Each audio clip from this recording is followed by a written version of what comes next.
Hey designer toy fans, are you looking for a new store to check out? Yes, we are! Have you ever been to Rotofugi in Chicago, Illinois? No, we haven't! Well, you might want to check it out. It's been there since July of 2004, and they have everything designer toys. Everything you can imagine that would be designer toys, including Kid Robot, Pins, Safubi, plush, Pop Vinyl. and so much more. Make sure to head over to rotofugi.com and check out their online store as well, where you can pick up things and have them delivered right to your door. But if you're in the Chicago area, make sure to stop in and say hi to the Rotofugi crew. 3, 2, 1. Meow!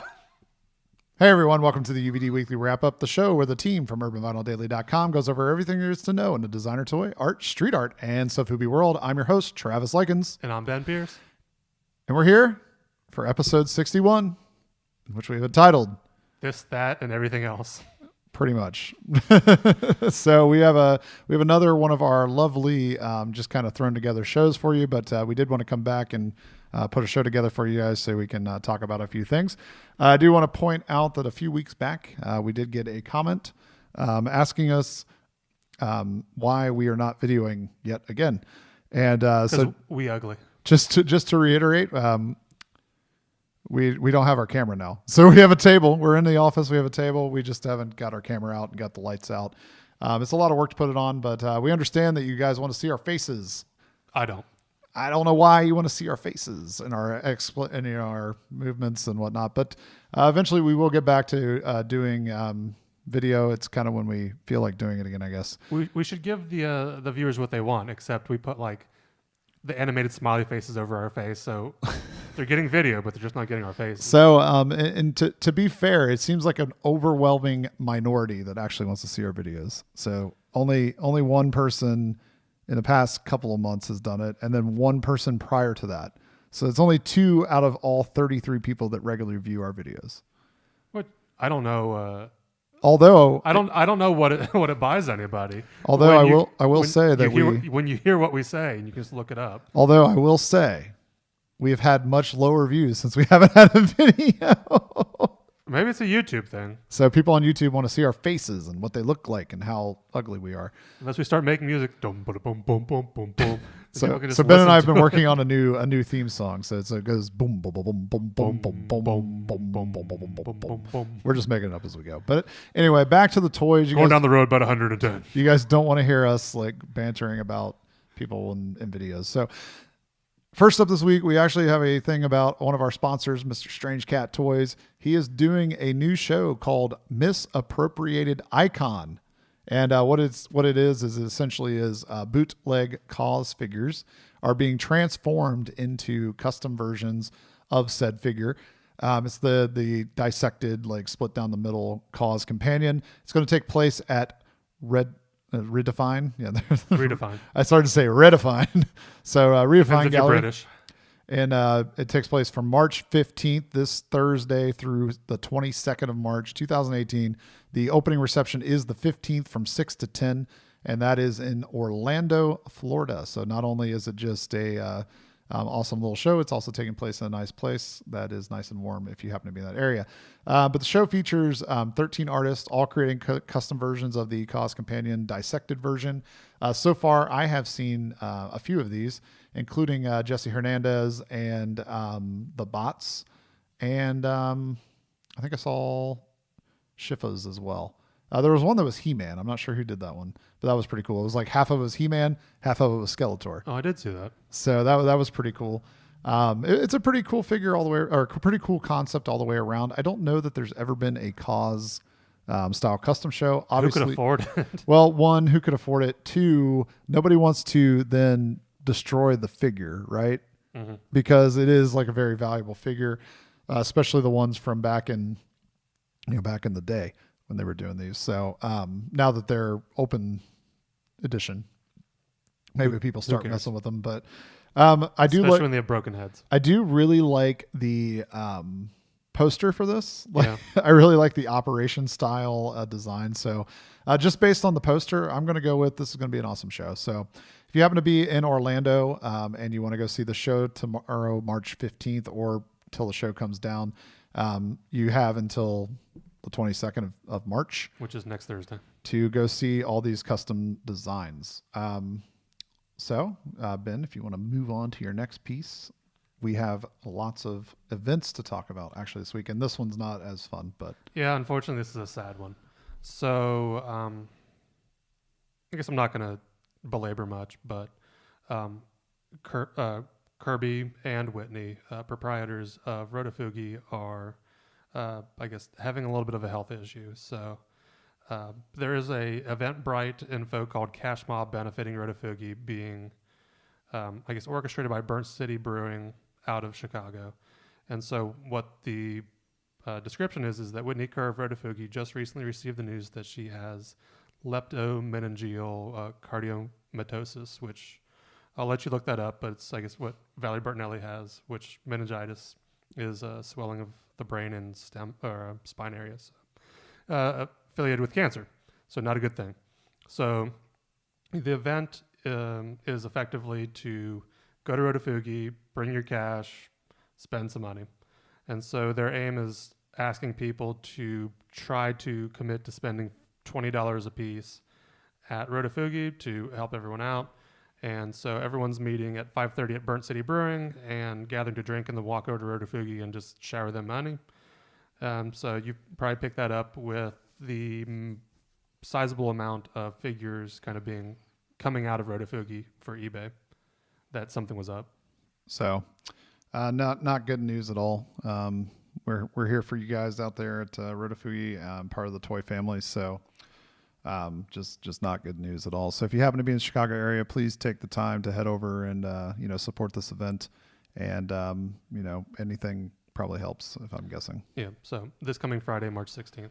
So on another lighter event news, we about a week ago. Anyway, so I got a text message from the artist Brian Ewing that there was a show that was going to be taking place at the Columbus Museum of Art, or Kamoa. I don't know. Guess. CMOA. So, CMOA. And so what it's called is called the Force of Fandom. And it's an event taking place from March 3rd through August 19th, 2018. It's like their spring/summer event. And it will feature artwork that is inspired by a galaxy far, far away. You may have heard of this movie. It's called Star Wars.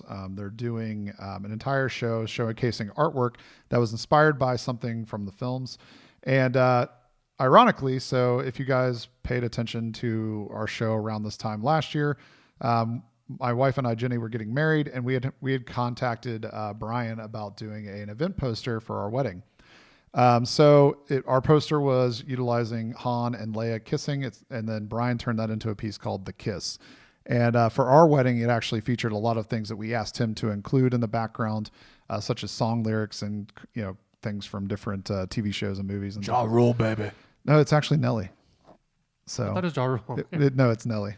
So anyway, but then he did an artist version of the poster, which featured the same the Kiss look, but it included many Star Wars references back in the back, and I believe it had Star Wars in Japanese or some sort of language. I'm not sure what it is, but anyway, so the point being is that after he released that, he was actually contacted by the Columbus Museum for that piece to be included in the art show as a on display gallery piece, which is awesome, right? But it turns out that they made it the official image of the event. So it is on the card that they hand out. It's on the poster. It was in the newspaper. I mean, it was everywhere. So that's. Are you getting royalties? No, but that's pretty cool, isn't it? Yeah. That is really, really cool. And I'm glad that Brian was able to take something that we commissioned him to do and actually do something larger with it. Oftentimes, if you're a collector of art, you ask somebody to commission something and then you are literally the only person that sees it, right? So that was pretty cool that he was able to take it and continue it and, continue it on and have, things to do with it. But there are some events that are associated with this Force of Fandom that's taking on, the Force of Fandom that is taking on for the next, in the next few months here. In April 14th, they will be doing a family costume breakfast from 9 to 10 a.m. So if you happen to be in the Columbus area and you want to take your kids, over to the museum and have breakfast in your favorite Star Wars garb. They will be doing that. On May the 4th, they will also be having a happy hour celebration for Star Wars Day. It'll be Friday, May the 4th from 5 to 7 p.m. And it looks like tickets for that are $10 or $5 for members, and it includes admission to the Force of Fandom, a drink ticket, and a light snack. Who doesn't like light snacks? Bar nuts. So if you have to be in the Columbus area, head over there and check it out. I hear it's a pretty cool event. I'm hopefully going to make it over there maybe this weekend when I'm thinking about going to Columbus. So maybe I'll take some photos and share them with you and give you more information on it when we get to it. But that brings us to something else that we're going to tell you about. Hey Ben, have you ever been to Chicago? Well, yes, I have, Travis. Well, next time you're there, you should make sure to stop and check out this place called Gallery F. Wow, I've never heard of them before. Where are they located? They are found at 2415 North Milwaukee Avenue in Chicago, Illinois, and they feature some of the best artists that you can find around. Really? They have a major focus on local Chicago artists like J.C. Rivera, Ello, Penny Pinch, T. Monet, and many, many more. And they also bring in people from all over the country and world. Wow, I'll really have to check them out. Hopefully there's a brewery down the street. Yeah, you can get yourself a drink and then head over and check out all the posters and original screen prints that they do offer as well in the gallery. Do they have a downstairs gallery? Yes, they do. It's called the Underground. You can check out this and more by heading over to galleryf.com. For those of you who haven't been paying attention to the news, but grew up in the last 70 years or so, I don't want to grow up. I'm a Toys R Us kid. you may remember a store called Toys R Us. And they announced, they filed for bankruptcy back in September of last year, and everybody was kind of like, okay, well, they're going to reorganize and everything's going to be great. And I kind of got to admit, I kind of forgot about it, to be honest with you. I was, just kind of shopping at Toys R Us like normal, buying my action figures and whatnot, and just kind of going around in there maybe once every couple weeks or so. And then all of a sudden I get this email that they're, liquidating, having the 50% off sales. I was thinking everything's fine. But then I start seeing these things in the news pop up about Toys R Us maybe closing by the end of next week, all this whole thing. And then kind of the news kind of breaking that Toys R Us is definitely probably going under. And they will be liquidating most of their 800 stores. That's nuts. I know. Like, Talk about something that's a major part of some people's childhood. Yeah, and not just that, but like it's an experience that you then pass on to your children and their children and the whole 9 yards.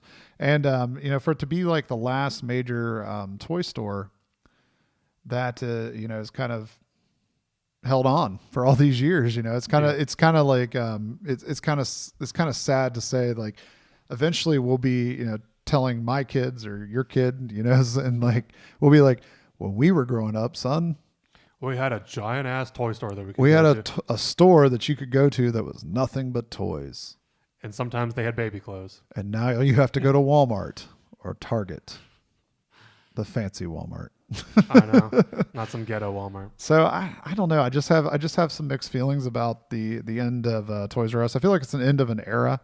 I was talking about this with like people at work that they don't collect toys, but they have kids that buy toys and stuff like that. And like, I feel like many of them had the same reaction that I kind of had. It was just like, you just felt like down about it. Yeah. Like, it's just something that you remember going to as a kid. You remember kind of continuing on to, and then now it's not going to be there. And I think it kind of goes back to what we've kind of talked about before with like the death of like retail in general and the specialty retailer. And then our niche within that niche, the designer toy world, that's even, dependent on completely independent retailers nearly. And, it's not good it's not good at all for the toy industry as a whole. Things like we've already started to see stock prices falling for many major toy producers such as Hasbro, the Lego company, Mattel. Like all these companies are already starting to, drop prices big time, or not prices, but their stock prices. Toys R Us is obviously not doing so hot. Companies like NECA that, if you don't know, own Kid Robot. I know their past few years, their big push was to expand and get more product on Toys R Us shelves and get more space within Toys R Us to showcase those products. So what does it mean for a company like that, who most of their market currently is specialty retailers like Big Bad Toy Store online, comic book shops, like independent toy retailers, But how big a dent does that give to NECA when one of their biggest pushes was getting a bigger footprint in Toys R Us? Like they had to be producing more toys to fill Toys R Us. Mm-hmm. Like where does that put them? And what does the fallout of Toys R Us closing when they are responsible for 10% of all? I read this somewhere that they are 10% of all toy sales in the United States or in the world of the market is 10% of it's Toys R Us. And some specific toy companies, they make up 30 to 40% of their entire sales. Mm-hmm.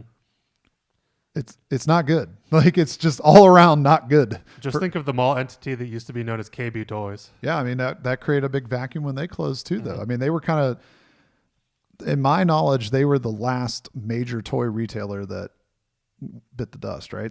Yeah. Can you think of any other? There was Child's Palace or whatever, but that was back in the 80s and early 90s, and that went away before KB. So it was like KB, Toys R Us, and then you went to Walmart and those kind of places. But I mean, and the thing that I think that's the worst about this is, Toys R Us actually was having some decent sales. Like their price, like as far as sales as for toys, they were doing fine, but they were saddled with a bunch of debt when they were bought out previously, and they just can't make it up. I was making this analogy to somebody earlier today.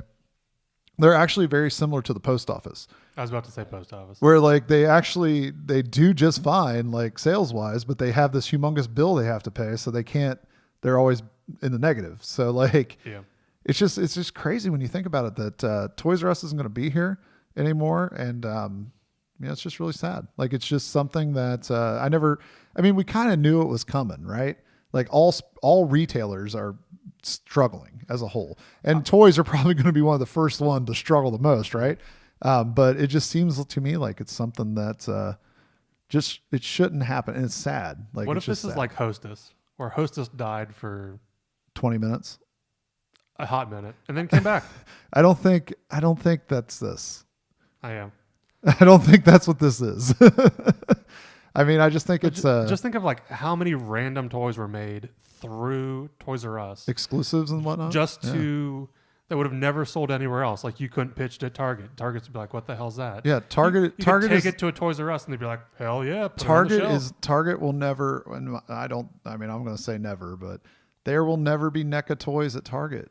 Like, I don't think that'll ever happen. Like, because Target is selling toys to children. They're not selling toys. Toys R Us hit the gamut, right? Yeah. They sold toys that everybody wanted. Like, they were a big spot for people back in the 90s with McFarlane and stuff like that. And it's just toys that other stores didn't have, they had. So now I'm going to go to like FYE and pay twice as much, or I'm going to have to order it online and then, sight unseen. Like I like buying my toys, especially action figures, from a store just because, like, the paint, the whatnot, you want to look at it. You don't want to just like, you get one that's got an eye on his forehead, like. Or even if you're particular about the box, you can kind of rifle through the ones and find a better one. Yeah, and plus, like, it was just kind of a good time killer. Like, I'll just go wander around Toys R Us and see. Like, I use Toys R Us, as many of you know, on this phone or on this podcast. We produce toys, so I kind of use Toys R Us just to kind of like gauge what's going on, right? Like, oh, this looks like it's getting popular. This looks like it's getting popular. Oh, look how they made that. Like something that I'm not going to buy necessarily, but I like to look at it and see, oh, that's interesting. How did they do that?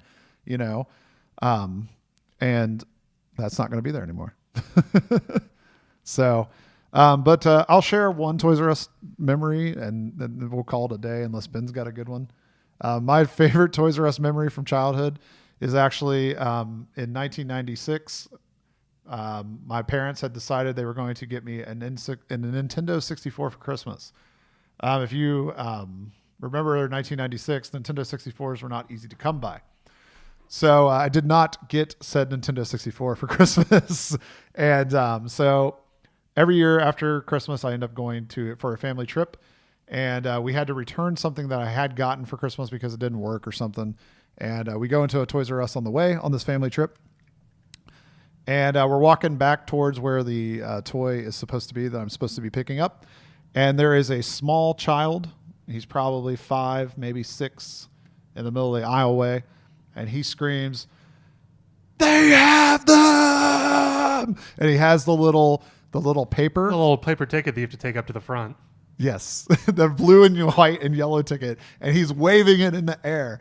and a stampede of parents go flooding towards where they get the tickets from, like the little ticket puller thing. And somehow my mom got one. And she's holding it. That's probably the fastest your mom's moved. And she was like holding it and standing there, and she was like, do you want this or whatever this other thing was that I was returning? And I have no clue what that thing was. So you know what my answer was.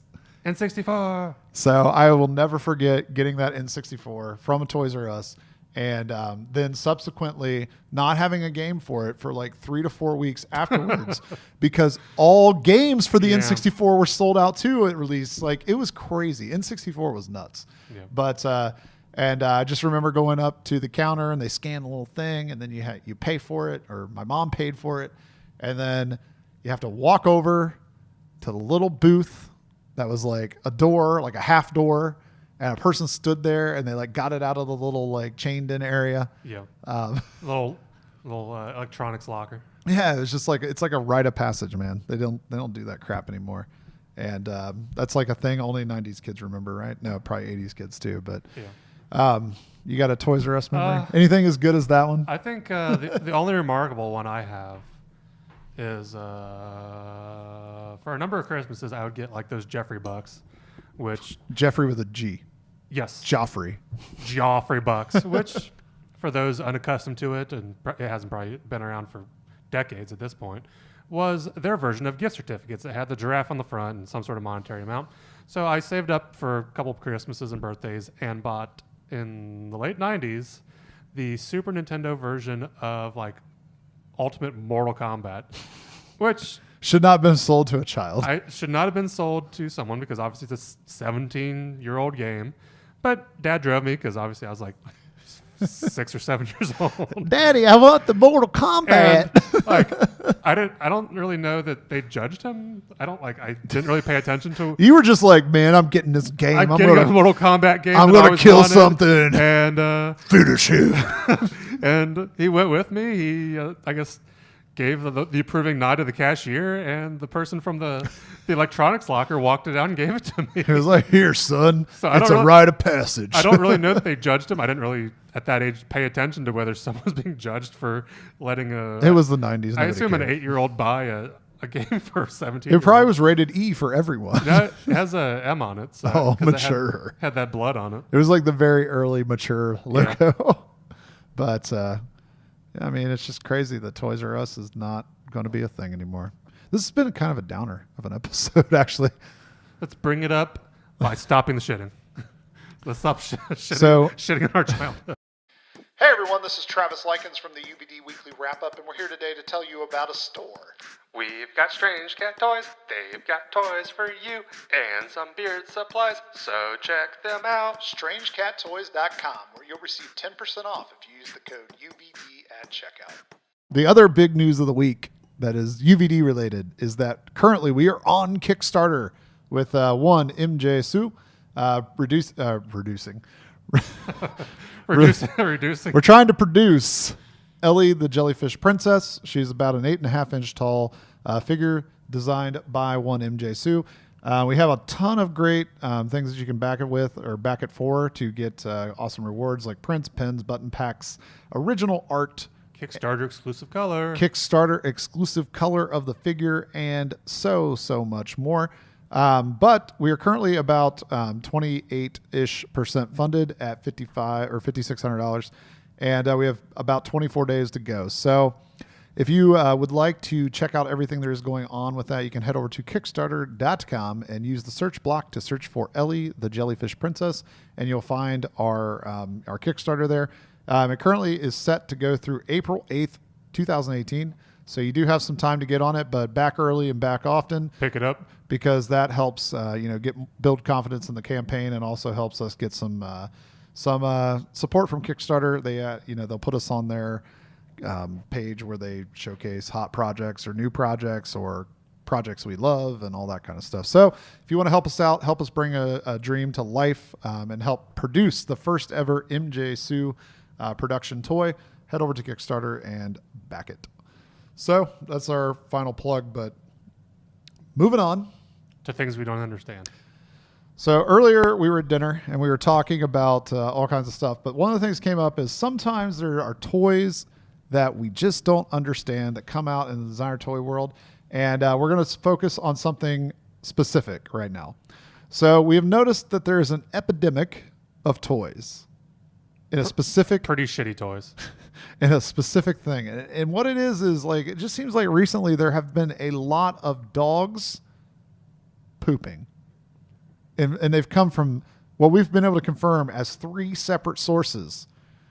But there's one that's just like the dog pooping king. Like every toy they make is dogs pooping. I don't get it. I don't understand it at all. Different colors of Husky, different colors of Frenchie. So it is, I believe, Ikamu Inu. Whatever. So anyway, but they have a poodle. They have what may be a Frenchie, Boston, or Bulldog. And a Husky. And a Husky. And they're all pooping. And they come in like 400 colors. I do got to give it to them, man. That's got to be hard to balance a dog like standing like that as a toy, right? There's a lot of weight on the front and not on the back. I don't know. I can't imagine those would sit on a table very well. I don't know. Obviously, it's kind of wobbly if you bump the table. Maybe we need to buy one. We're going to need one. Oh, we need to receive one. I don't want to buy one. We need to test this out. Maybe, but I just don't understand. Like, so hold on. Before we comment on like what our thoughts are on it, let's move on. The latest one, the one that kind of sparked this thought, is that there is a new sculpture designer toy of some sort that is coming out called 10 Pounds Lighter by street artist Icon. Still, it's a version of Snoopy pooping. Yes. Okay. As we can tell from the box art or screen. Well, I think that's just the sculpture. I don't know. But anyway, so that's number 2. Number 2. Number 3. This one's been going on a while. It's called the Poop Ek, the Pooping Balloon Dog by Jeff Koons, right? Or what's his... No, actually, it's not What's Jeff his Koons. name? It's modeled after the Jeff Koons. It's modeled after Jeff Koons' balloon dogs. So, a balloon dog pooping a smaller balloon. As if it has cocaine in it. So, 3 examples of dogs pooping.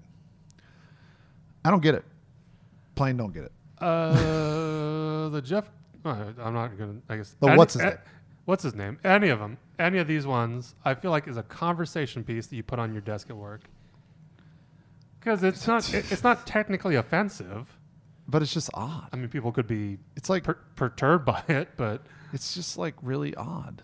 But you're a fan of Snoopy. You're not drawn to Snoopy pooping? no. Like a lot of people would say like, well, I'm not drawn to that thing because it's not a thing. But clearly we have like a property here that is ripping a property. So it should sell better because it's a property, right? That's the theory that people like to put out there. But it's just Snoopy pooping. I don't get it. I don't like who's buying this stuff. And these ones are even weirder. The ones from whatever this place is called, Ikamu. Like they look like real dogs. Like someone actually put in the effort to sculpt these things. Somebody took the time to make a poodle sculpt that actually like kind of looks like fur.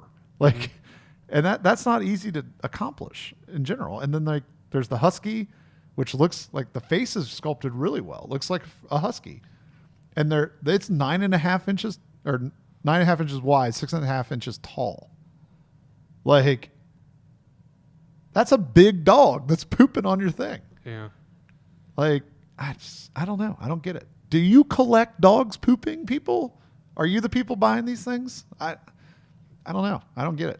I just don't understand it. I wonder if this is similar to people who collect like clowns or gnomes or something like that. Snow globes. That's another one. Like, clowns, gnomes. The other one I don't get, and like it's a whole nother level of collecting. But the people that collect like military stuff, like I'm not talking about like military uniforms and military like weapons and stuff like that. I am talking about the people that have tanks and like trucks and airplanes. Like, where do you park that? Like that's a whole nother level, right? Like they're like private people that have those. Mm-hmm. I thought you were going to go down the rabbit hole of like military buttons or something like that. Dude, no, I understand that. I get that. Like the little medals and stuff. Got it. But where do you park a tank? And like, how do you have the knowledge to like work on said tank unless you were in the military? I don't know. So anyway, back to the designer toy element of this. The pooping Husky is $65.52. Would you pay $55.62 for a pooping dog for your shelf? No. Would you? No. No.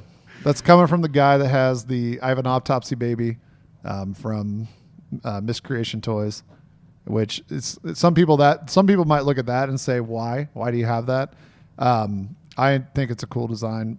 That also was not 65.52 either. No, it was like 100. No, I think that one was like 200 and some because it's a custom one-off. But like it was hand painted. This is not hand painted. I don't know. I just don't get it. And you got to pay EMS for these dogs because an EMS is not cheap. No.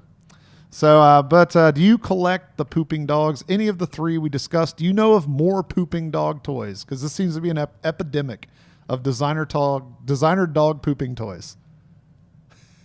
I feel like of the three, like the Jeff Koons ripoff one has the biggest chance because it's like it looks like a Jeff Koons piece. It looks like a Jeff Koons piece. It's and kind like of playful, like topic-ish. Nah, probably I bet the Snoopy has the best chance. If that's widely produced, it does. Yeah, I bet the Jeff Koons looking one is probably cheaper. Something tells me. What about the humpy ones? The dog, like the dog's humping. Oh, the dog's humping one? That has no chance. Yeah, so there's another image of a dog, like balloon humping another dog balloon. That has no chance. Although the bitch figure. Yeah, the Luke Chew figure had a chance, so I don't know. But dog pooping, you got comments on dog pooping toys, put it down in the comments below. So that kind of wraps up most of the show, but we do have an update. News. Ben has a new phone. Beep, beep, beep, beep. Travis has no beard. So apparently when we did the whole little piece on Ben's dying, what was it, Galaxy S4. S1. S4.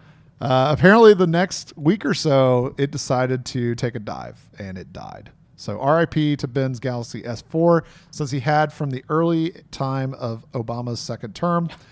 But what'd you get? S8 Plus. What do you think? I like it. It's a learning curve since there's no like physical button on it to go home.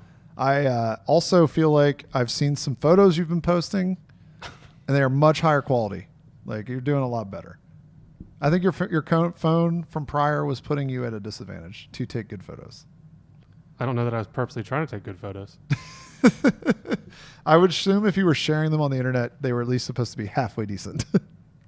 They are what they are. They're social media. I'm going to say that Ben has made the wise decision and joined the modern time of life and is current with his presidents on his cell phones. Are we going to address your lack of soy sauce catcher? I'm beardless at the moment. I do have some stubble today, but I am beardless. I got rid of the 15-month beard. It just was time for anybody that's wondering why I did that. But I'm very happy to report that life without a beard is not as bad as it seems. But you did it in the winter, though. So I might have one again at some point, just not right now. So I am riding it out at least until I run out of razors. So that's kind of the limiter at the moment. So as someone who looks to partake in a certain lifestyle of the hipster variety, do you have a straight razor that you've purchased? I do not. I do not have a straight razor. Do you plan to get a straight razor? No, I have. So I was planning on reviving my great grandfather's safety razor. I do have I do have that. Only because the tug and pull system that's the modern razor really irritates my skin. So I was going to try this out, but it's no joke. So you got to practice before you use a safety razor, or you will end up with a very, very bloody face. So maybe, I don't know. My razor has been missing for a while. So the safety razor. So I got to find it and dig it up. But I do have a blade to put in it. My barber hooked me up with that. He's like, this is a good razor for it. So we will see. Speaking of things missing, did you ever find your Vans? I did not. I'm still missing my shoes. If you've seen a low top pair of gray Vans size 13 with black shoestrings in them, they are missing. So are they on a telephone line? There are no rewards for my shoes, but if you do find them, I still haven't found them. So, but that's about it for this week. So We'll wrap it up. Make sure to check out our Kickstarter. Make sure to help support the events we talked about earlier in the show. You'll find some links down in the show notes for some awesome things like the shows we were talking about and the event for Rotofugi. So, but as always, I'm Travis. And I'm Ben. Have a great designer toy day. Uns, uns, uns, uns, uns. Boom, boom, boom, boom, boom, boom, boom.